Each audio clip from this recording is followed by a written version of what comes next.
Hello and welcome to day 112 of the Orthodox Study Bible in 1 Year podcast.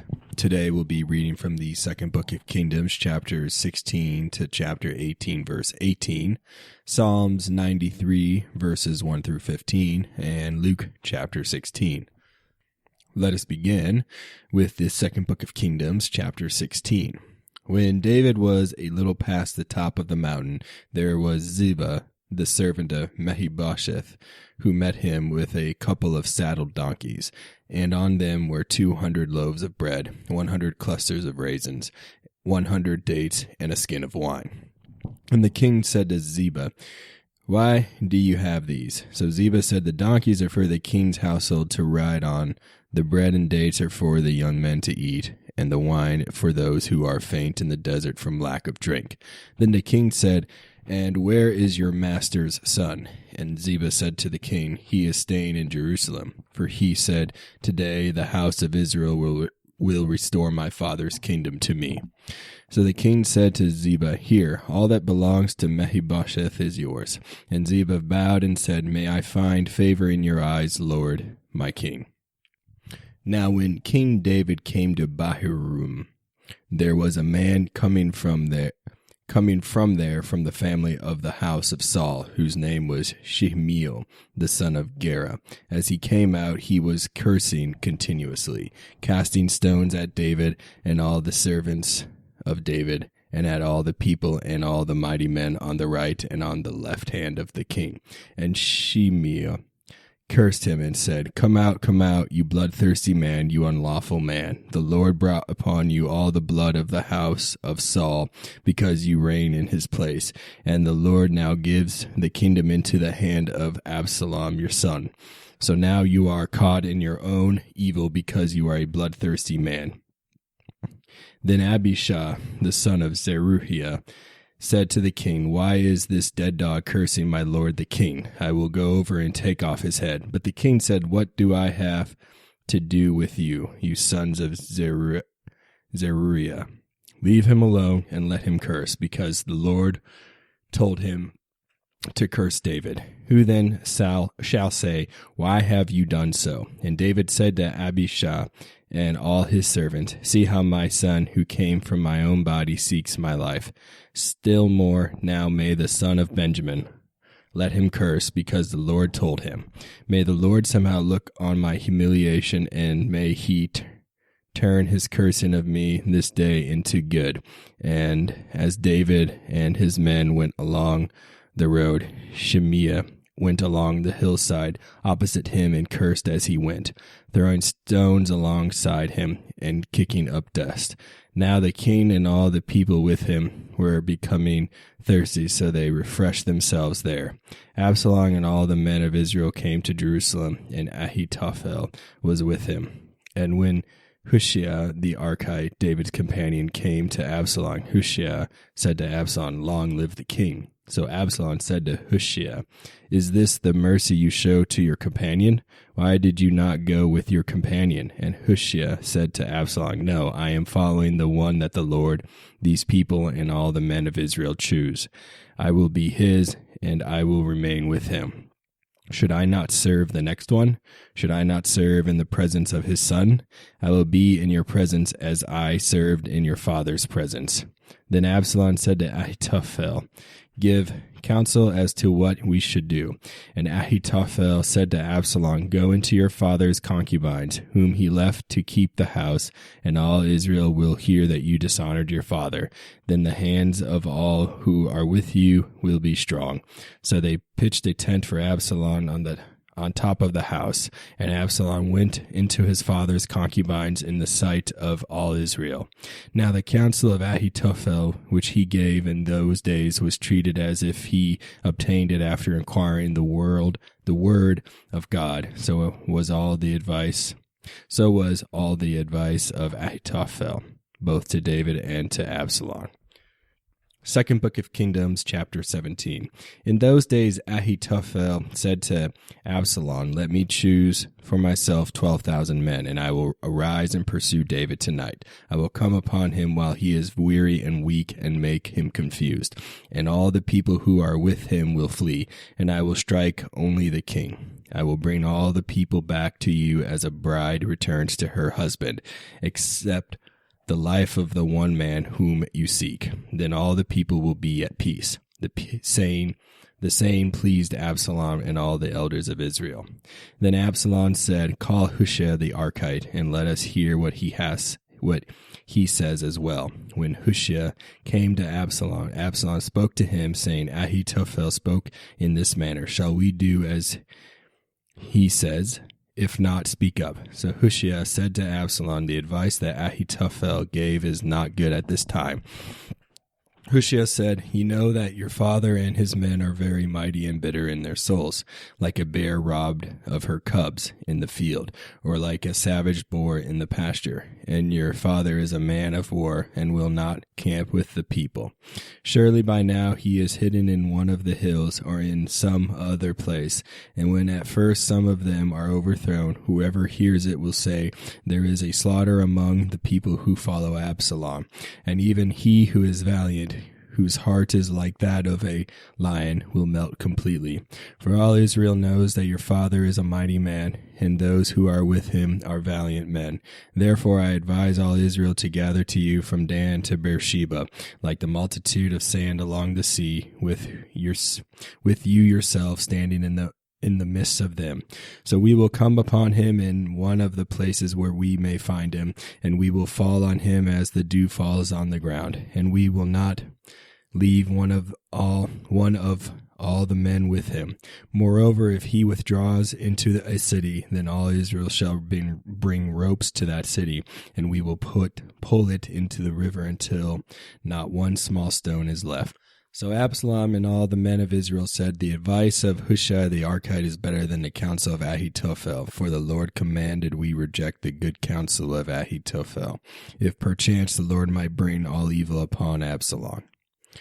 Then Hushai the Archite said to Zadok and Abiathar the priests, "Thus and so Ahithophel advised Absalom and the elders of Israel, and thus and so I have advised. Now quickly send and tell David the following: Do not remain lodged this night in Araboth of the desert wilderness. Make haste and go quickly, lest perchance one swallow up the king, and with him all the people." Now Jonathan and Ahimaaz stood by the well at Rogo, awaiting a handmaid to report to them. Then they would go and tell King David, for they dared not be seen coming into and going out of the city. Nevertheless, a lad saw them and told Absalom. But the two men went away quickly and came to a man's house in Baruhim. He had a reservoir for water in his court, and they went down into it. Then the woman spread a covering over the opening to the pit, and she put grain on it in need of drying to disguise what was happening. And when Absalom's servants came to the woman at the house, they said, "Where are Ahimaaz and Jonathan?" So the woman said to them, "They passed a while ago for water." The men searched but found no one, and returned to Jerusalem. Now after they departed, the two men came up out of the pit and went on to tell King David. They said to David, "Arise and quickly cross over the water, for thus did Ahithophel counsel concerning you." So David and all the people with him arose and crossed over the river Jordan before morning light. Not one of them was left who did not cross over the river Jordan. Now when Ahithophel saw that his advice was not followed, he arose and saddled a donkey and went to his house in the city. He gave final orders to his household, and he hanged himself and died. He was buried in his father's tomb. David went through the desert wilderness to Mahanaim. While Absalom crossed the Jordan, he and all the men of Israel with him. Absalom appointed Amasa captain over the army instead of Joab. Amasa was the son of a man whose name was Jithra, an Israelite who had gone into Abigail, the daughter of Nahash, sister of Zeruiah, Joab's mother. So all Israel and Absalom encamped in the land of Gilead. Now when David came to Mahanaim, he was met by Shobai, the son of Nahash, from Rabbah of the sons of Ammon, Machir, the son of Amiel, from Lo-Debar, and Barzillai, the Gileadite, from Rogelim. They brought 10 breads and tapestries, 10 basins, earthen vessels, wheat, barley, flour, parched grains, beans, lentils, parched seeds, honey and butter, sheep and cheese of the herd. And they offered them to David and the people with him to eat. For they said, the people are hungry and weary and thirsty in the desert. Second Book of Kingdoms, chapter 18. David considered the people with him and set captains of thousands and captains of hundreds over them. Then David sent out 1/3 of the people under the hand of Joab, 1/3 under the hand of Ahishab, the son of Zeruiah, Joab's brother, and 1/3 under the hand of Ittai the Gathite. And David said to the people, I myself will surely go out with you as well. But they answered, you shall not go out, for if we flee away, they will not care about us, nor will they care about us if half of us die.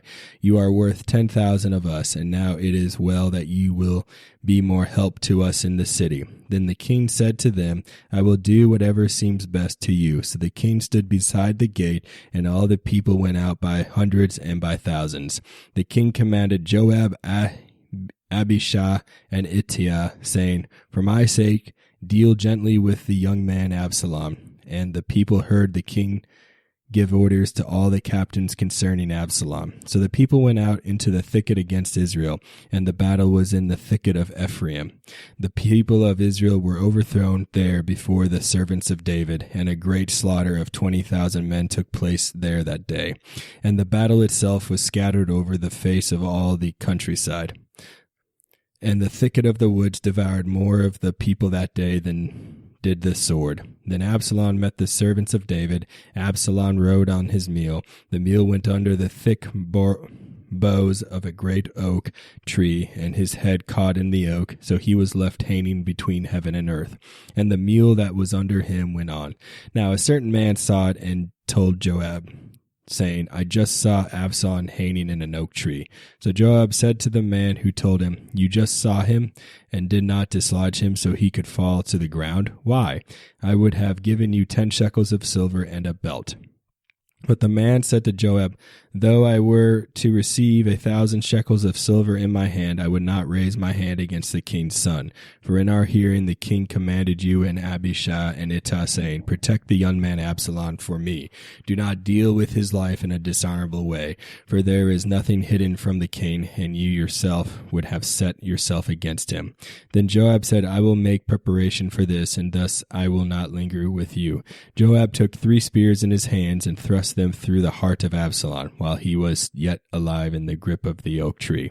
Then 10 young men who bore Joab's armor surrounded Absalom and struck and killed him. So Joab blew the trumpet, and the people returned from pursuing Israel, for Joab spared the people. And they took Absalom and cast him into a large chasm in the thicket and into a great pit, and laid a very large heap of stones over him. Then all Israel fled, everyone to his tent. Now Absalom in his lifetime had taken and set up a pillar for himself in the king's valley, for he said, I have no son to keep my name in remembrance. He called the pillar Absalom's hand, and that is what it is called to this day. Psalms 93. A psalm by David for the 4th day of the week. The Lord is the God of vengeance. The God of vengeance declares himself boldly. Be exalted, O you who judge the earth. Render the arrogant their reward. How long will sinners, O Lord, how long will sinners boast? How long will they utter and speak wrongdoing? How long will all who work lawlessness speak? They humbled your people, O Lord, and they maltreated your inheritance. They killed the widow and the resident alien, and they murdered the orphans. And said, the Lord will not see, nor will the God of Jacob understand. Now understand all you without discernment among the people, and all you fools at length be discerning. He who planted the ear, shall he not hear? Or he who formed the eye, shall he not see? He who chastises the nations, shall he not reprove them? He who teaches man knowledge, The Lord knows the thoughts of men are vain.